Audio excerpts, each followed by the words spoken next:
ইয়াউমা নাদউ কুল্লা উনাসিম বিইমামিহিম ফামান উতিয়া কিতাবাহু বিয়ামিনিহি ফাউলাইকা ইয়াকরাউনা কিতাবাহুম ওয়ালা ইউজলামুনা ফাতিলা। সূরা বনী ইসরাঈল ৭১ নম্বর আয়াত। আল্লাহ রাব্বুল আলামিন এখানে বলেন, ইয়াউমা নাদউ, স্মরণ করো সেই সময়ের কথা, কুল্লা উনাসিম বিইমামিহিম, যেদিন প্রত্যেক মানুষকে ডাকা হবে তার নেতা সহকারে।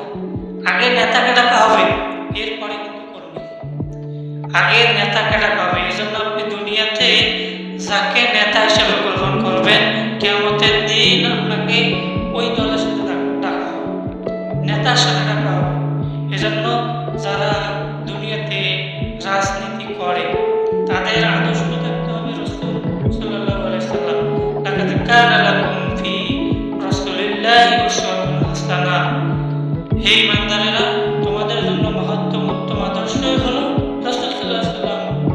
আর রাসূল সাল্লাল্লাহু আলাইহি ওয়াসাল্লামের মধ্যে মহত্তম উত্তম আদর্শ লুকিয়ে রেখেছেন আল্লাহ রাব্বুল আলামিন।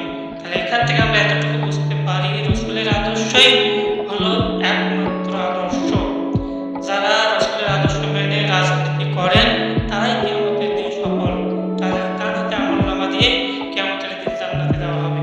আর নেতা যদি অন্যায়কারী, দুর্নীতিকারী হয়, ঘুষখোর নেতা হয়, এরকম নেতা যদি হয়, তাহলে তার ডান হাতে নয়, বাম হাতে আমলনামা দেওয়া হবে।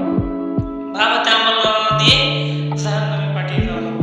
এজন্য আমাদের উচিত হবে এমন নেতার আদর্শ গ্রহণ করা, যে নেতা রাসূলের অনুসরণ করে, রাসূলের আদর্শ অনুযায়ী রাজনীতি করে। ওই সমস্ত